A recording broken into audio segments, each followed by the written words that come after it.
बोलिए श्री लक्ष्मी नारायण भगवान की जय।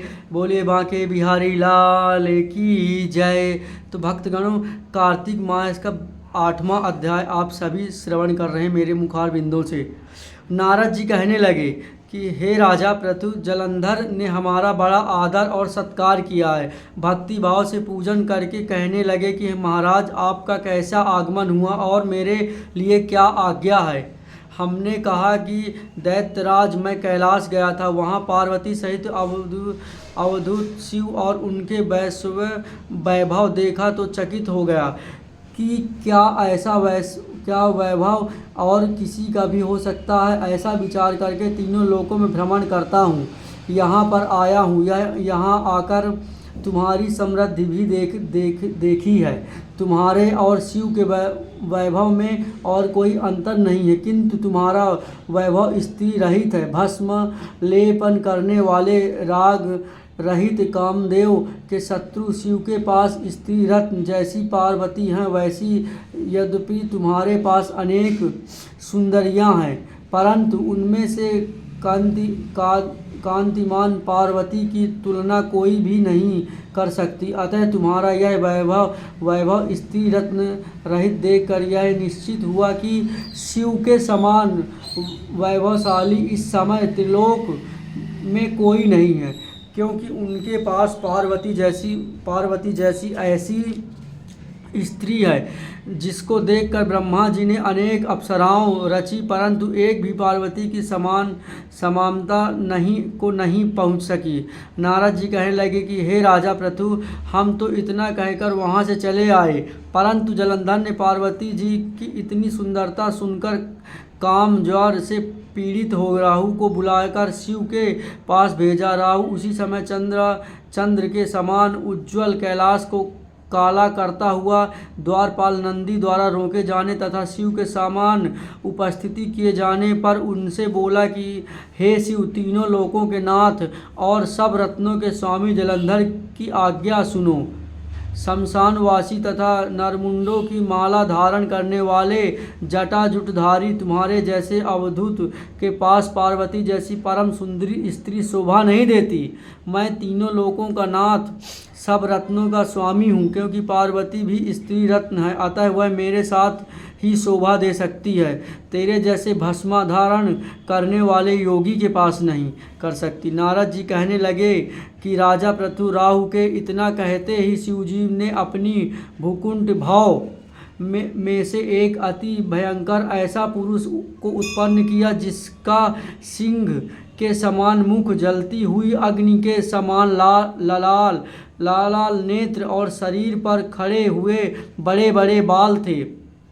उत्पन्न होते ही जब वह राहु को खाने के लिए आगे बढ़ा तो राहु भयभीत होकर कहने लगा कि हे शिव, मैं ब्राह्मण हूँ और दूत भी हूँ, अतः तुम मुझको मत मारो। ऐसा कहने पर शिव ने राहु को पकड़कर आकाश में फेंक दिया।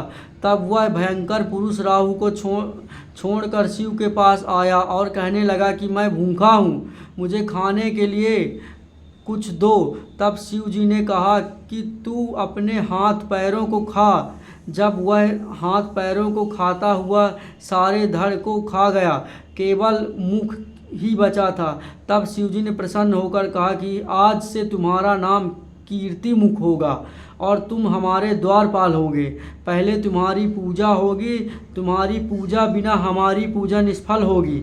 उधर राहु आकाश में जाकर बरबरा देश में गिरा।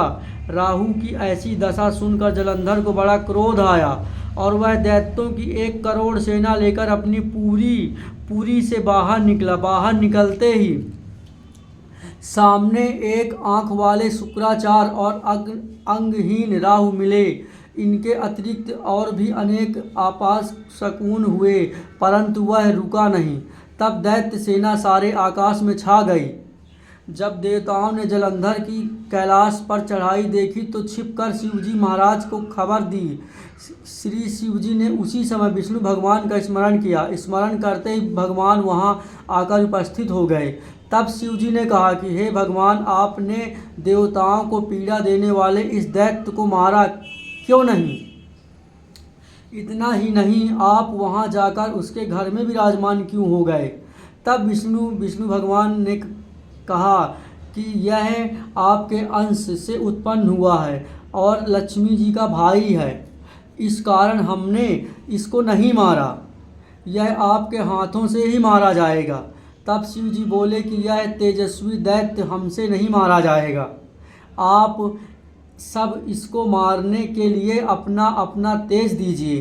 तब विष्णु सहित सब देवताओं ने अपना अपना तेज दिया। इसके बाद शिव जी ने उस तेज को इकट्ठा करके ज्वालामलि सुदर्शन चक्र बनाया और एक वज्र बनाकर जलंधर से युद्ध करने को तैयार हुए। शिव जी के भूतगणों की सेना में समस्त देवगण भी आकर सम्मानित हो गए। इधर कैलाश के निकट जलंधर अपनी सेना लेकर आ पहुंचा। इधर कीर्तिमुख, नंदी आदि सब गण और देवता सेना भी मैदान में आ डटी। तब जलंधर और देवताओं का ऐसा घोर संग्राम हुआ कि जिसमें सारा विश्व कांप उठा। युद्ध में जितने भी दैत्य मारे जाते उन सबको दैत्य गुरु शुक्राचार्य अपनी संजीवनी विद्या से जीवित कर देते थे। यह देखकर भूत दिगण भागकर शिव जी के पास गए और उनको संपूर्ण बातें सुनाई। तब शिव जी ने अपने मुख से महाभयंकर जल जंग, जिसका मुख पर्वत की कंदरों के समान था, एक कन्या उत्पन्न की। वह कन्या दैत्यों को खाती हुई शुक्राचार्य को उठाकर एक कदम अलोप हो गई। तब दैत्यों की शिवगण बुरी तरह से मरने लगे। गणों की इस मार से घबराकर दैत्य सेना भागने लगी। दैत्य सेना को इस प्रकार भागता देखकर जलंधर के सेनापति शुंभ और निशुंभ तथा कालनेमी आगे आए। उनको देखकर दैत्यों ने अनेक प्रकार से देव सेना पर प्रहार किया, जिससे देव सेना मार खाकर भागने लगी। तब गणेश और शुंभ का महाघोर युद्ध हुआ। गणेश जी का और शुंभ का महाघोर युद्ध हुआ। इस बार अपनी सेना को भागती देखकर जलंधर स्वयं रण क्षेत्र में आया। देव सेना की ओर से वीरभद्र अनेक प्रकार के प्रहार जलंधर पर करता रहा। तब जलंधर ने क्रोध में आकर अपना परिग्रह उस पर दे मारा। उसके रथ की पटक काट दी। साथ ही जलंधर ने बाणावर्ष करके देव सेना में भगदड़ मचा दी। अपनी सेना की ऐसी दशा देखकर स्वयं शिवजी बैल पर चढ़कर युद्ध के लिए आए और आते ही दैत्य सेना पर बाणों के तीव्र प्रहार किए। इन प्रहारों से दैत्य सेना इस प्रकार भागने लगी जैसे कार्तिक मास के व्रत से पाप भाग जाते हैं। इस प्रकार भागने लगी सेना जैसे कार्तिक मास के व्रत से पाप भाग जाते हैं। उसी समय शिवजी ने अपने बाणों के प्रहार से खंडखोरों का सिर काटकर पृथ्वी पर गिरा दिया। तब जलंधर ने महाघोर ललकार की तो शिवजी ने उसके रथ के घोड़ों और सारथी को भी मार गिराया। तब जलंधर पैदल ही अपनी खड़ाक लेकर शिवजी के ओर दौड़ा।